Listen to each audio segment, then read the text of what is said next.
AP liquor scam climax కు చేరింది. దర్యాప్తులో పరిణామాలు వేగంగా మారుతున్నాయి. కృష్ణమోహన్ రెడ్డి, ధనుంజయ రెడ్డికి ముందస్తు బెయిల్ నిరాకరించింది సుప్రీంకోర్టు. కేసిరెడ్డిని విచారణకు అనుమతించాలని ఈడీ పిటిషన్ వేసింది. మరోవైపు ధనుంజయ రెడ్డి, కృష్ణమోహన్ రెడ్డి విచారణ మూడో రోజు కంటిన్యూ అవుతోంది. నిన్న మొన్న 19 గంటల పాటు ఆ ఇద్దరిపై సిట్ ప్రశ్నల వర్షం కురిపించింది.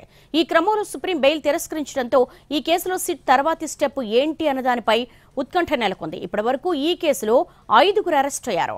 మరోవైపు రెండో రోజు కస్టడీలో సజ్జల శ్రీధర్ రెడ్డి విచారణ కొనసాగుతోంది. లిక్కర్ కేసులో A6 గా ఉన్నారు సజ్జల శ్రీధర్ రెడ్డి, ధనుంజయ రెడ్డి. ఆస్తులు, వ్యాపార సంబంధాల నుంచి ఆరా తీస్తున్నారు.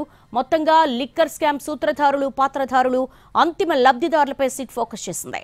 ప్రాథమిక ఆధారాలు దగ్గర పెట్టుకుని నిందితులకు దర్యాప్తు బృందం ప్రశ్నలు సంధిస్తోంది. 3,000 కోట్ల స్కామ్ జరిగిందని ప్రభుత్వం చెబుతోంది. కమిషన్లు ఇచ్చిన వారికి లిక్కర్ సరఫరా ఆర్డర్లు వెళ్లాయని, ఆర్డర్లు తీసుకున్న వారి నుంచి 12 నుంచి 20 వరకు కమిషన్లు ముట్టాయని సిట్ ఆరోపిస్తోంది. నెలకు 50 కోట్లకు పైగా వసూలు చేశారని దర్యాప్తు అధికారులు చెబుతున్నారు.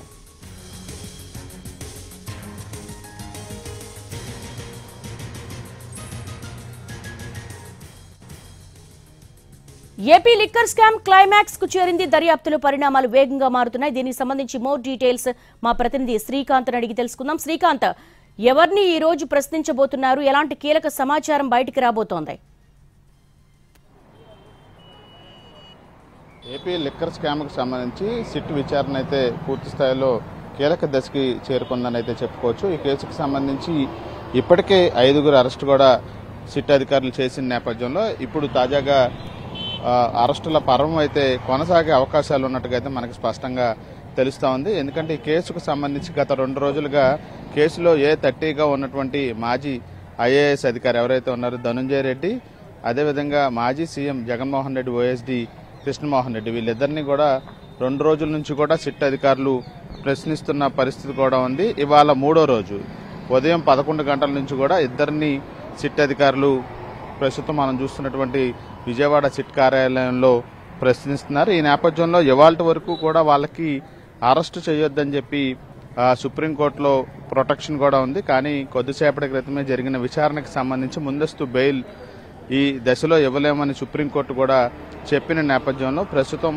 ఇద్దరు కృష్ణమోహన్ రెడ్డి, ధనుంజయ రెడ్డి ఇద్దరు కూడా సిట్ కార్యాలయంలోనే ఉన్నారు. వాళ్ళని ఏ సమయంలోనైనా అరెస్టు చేసే ప్రకటన రావచ్చనే సమాచారం కూడా మనకి అందుతోంది. ఈ కేసుకు సంబంధించి మొదటి నుంచి కసిరెడ్డి రాజశేఖర్ రెడ్డి ఇందులో కీలకంగా వ్యవహరించారనేది సిట్టు గుర్తించింది. అందులో భాగంగానే ఆయన్ని A1గా కూడా కేసులో నమోదు చేసింది. ఆ తర్వాత ఆయన ఒక టీమ్గా పెట్టుకొని ఈ డిస్టిలరీస్ నుంచి కానీ ఇతరుల నుంచి కానీ డబ్బులు పెద్ద ఎత్తున మద్యం పాలసీని అడ్డం పెట్టుకొని వసూలు చేశారు ప్రైవేటు వ్యక్తుల ద్వారా అనేది సిట్ విచారణలో గుర్తించింది. ఆయన తన టీమ్గా ఉన్నటువంటి ఎవరైతే చాణక్య, అదేవిధంగా ఆయన PAగా పనిచేసిన దిలీప్లతో పాటుగా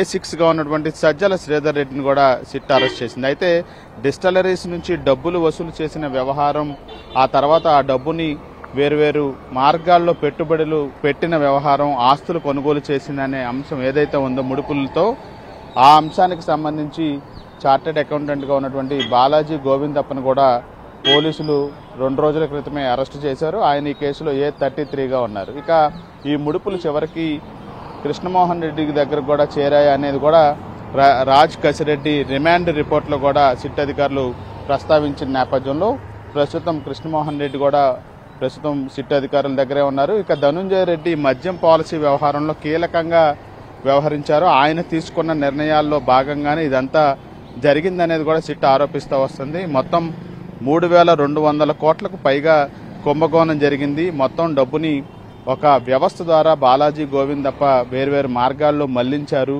వసూలు చేయడానికి ఒక వ్యవస్థను పెట్టారు. రాజకేశరెడ్డికి అత్యంత సన్నిహితంగా వ్యవహరించారు అనేది కూడా అటు బాలాజీ గోవిందప్ప రిమాండ్ రిపోర్ట్లో కూడా పోలీసులు ప్రస్తావించిన నేపథ్యంలో ఇప్పుడు ధనుంజయ రెడ్డి పాత్ర, అదేవిధంగా కృష్ణమోహన్ రెడ్డికి కూడా ఇందులో ఖచ్చితంగా సంబంధాలు ఉన్నాయి.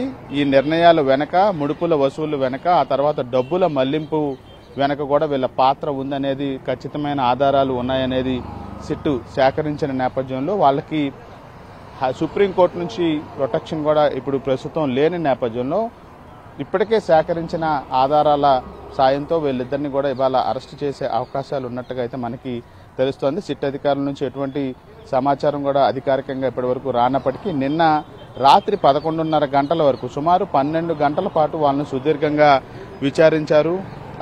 ధనుంజయ రెడ్డి కుమారుడు కానీ అటు కృష్ణమోహన్ రెడ్డి కుమారుడు బంధువుల వ్యాపార సంస్థలకు సంబంధించి కొన్నిటిలో పెట్టుబడులు వరదలా వచ్చాయి. కొన్ని ఆస్తులు భారీగా 2019 నుంచి 24 వరకు కొనుగోలు చేశారు. వీటన్నిటికీ మద్యం సిండికేట్ డబ్బులే ఎక్కువగా వినియోగించారనేది అడిగారు. బ్యాంకు లావాదేవీలకు సంబంధించి ఇప్పటికిప్పుడు వివరాలు ఇవ్వలేమని కూడా ఇద్దరు కూడా చెప్పినట్టుగా అయితే మనకి సమాచారం అందుతున్న నేపథ్యంలో పూర్తి స్థాయిలో వీళ్ళు విచారణకి సహకరించట్లేదు. అందుకనే మేము 3 రోజులుగా వాళ్ళని నోటీసులు ఇచ్చి వరుసగా విచారణకు రావాలని కోరుతున్నామని సిట్ అధికారులు కూడా చెబుతున్న నేపథ్యంలో ఇవాళ ఈ కేసుకు సంబంధించి ఒక కీలక పరిణామంగా వీళ్ళ ఇద్దరి అరెస్టులు జరిగే అవకాశాలు ఉన్నట్టుగా అయితే కొంత ప్రచారం కూడా జరుగుతుంది. దానికి ఎక్కడా కూడా అధికారికంగా అధికారుల నుంచి సమాచారం లేనప్పటికీ కూడా సాయంత్రం 10 గంటల లోపుగా ఈ అరెస్టు వ్యవహారానికి సంబంధించి ఒక క్లారిటీ వచ్చే అవకాశాలు ఉన్నట్టుగా తెలుస్తుంది. ఇప్పటివరకు కేసులో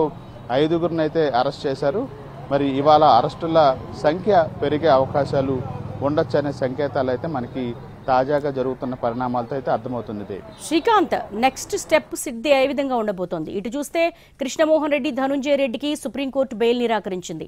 అంతేకాకుండా అంతిమ లబ్ధిదారుల మీద కూడా ఫోకస్ చేయబోతున్నారని తెలుస్తోంది. అంటే వీళ్ళు ఇచ్చేటువంటి విచారణలో వాంగ్మూలాలు ఏవైతే ఉన్నాయో వాటిని ఆధారంగా చేసుకొని కీలకమైన వ్యక్తుల అరెస్టులు ఏమైనా జరిగే అవకాశం ఉందా? అంటే ఖచ్చితంగా కూడా ఈ కేసుకు సంబంధించి నిందితుల సంఖ్య మరింత పెరిగే అవకాశాలు ఉన్నట్టుగా మనకి తెలుస్తూ ఉంది. ఎందుకంటే గతంలో మొదటి కచ్చిరెడ్డి రాజశేఖర్ రెడ్డిని అరెస్టు చేసిన సమయంలో పోలీసులు రిమాండ్ రిపోర్ట్లో 29 మందిని నిందితులుగా చేర్చారు. అందులో 10 మంది వ్యక్తులుండగా మిగతా 19 మంది కూడా సంస్థలకు సంబంధించి అటు డిస్టిలరీస్ కానీ షెల్ కంపెనీలు కానీ వీటి పేర్లన్నీ కూడా నిందితుల జాబితాలో చేర్చారు. ఇక ఇప్పుడు తాజాగా 30వ పేరుని రాజ్ కచ్చిరెడ్డికి సంబంధించిన పిఏగా పనిచేసిన దిలీప్ పేరుని చేర్చారు. ఆ తర్వాత అదనంగా 3 పేర్లు అటు ధనుంజయ రెడ్డి, కృష్ణమోహన్ రెడ్డి, ఆ తర్వాత బాలాజీ గోవిందప్ప పేర్లను కూడా చేర్చారు. నిందితులను అరెస్ట్ చేసిన తర్వాత వాళ్ళని కస్టడీకి తీసుకొని విచారణ కూడా జరుపుతూ ఉన్నారు. వాళ్ళకి సంబంధించి విచారణలో కొన్ని స్టేట్మెంట్లు కూడా రికార్డ్ చేస్తూ ఉన్నారు. రిమాండ్ రిపోర్ట్లో ఏదైతే అంశాలు గుర్తించారో వాళ్ళతో ఆ రిమాండ్ రిపోర్ట్లో కూడా కొన్ని అంశాలను ప్రస్తావించి వాళ్ళ ద్వారా గుర్తించిన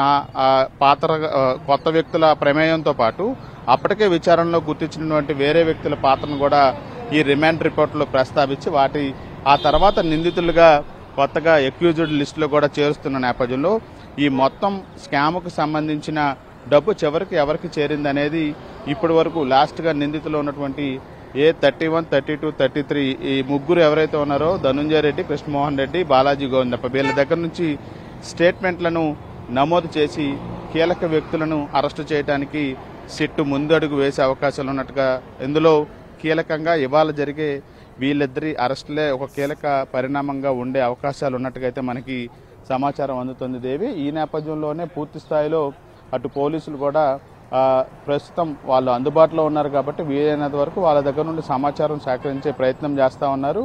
అదేవిధంగా ఇప్పటికే కేసుకు సంబంధించి అటు హైదరాబాద్లో కూడా 2 రోజుల పాటు వరుసగా సోదాలు నిర్వహించారు. కొన్ని కీలక వివరాలు కూడా సేకరించారు. అందులో ఈ డబ్బులు పెట్టుబడికి సంబంధించిన ఆధారాలు ఏమైనా ఉంటే ఆ లింకులను కూడా తెలుసుకునే ప్రయత్నం కూడా ఒకవైపున సిట్ అధికారులు చేస్తూనే కేసుకు సంబంధించి కీలక వ్యక్తుల్ని అరెస్ట్ చేసే దిశగా అయితే ముందుకు వెళ్తున్నట్టుగా తెలుస్తూ ఉంది. ఇవాళ అరెస్టుల పర్వం కనుక కొనసాగితే వీళ్ళిచ్చే స్టేట్మెంట్ల ఆధారంగా మరింత మందిని అక్యూజ్డ్గా చేర్చి కొందరు కీలక వ్యక్తులను కూడా తదుపరి అక్యూజ్డ్గా చేర్చి అరెస్టు చేయడానికి రంగం సిద్ధమవుతుంది అనేది అయితే మనకి అర్థం చేసుకోవచ్చు. దేవి.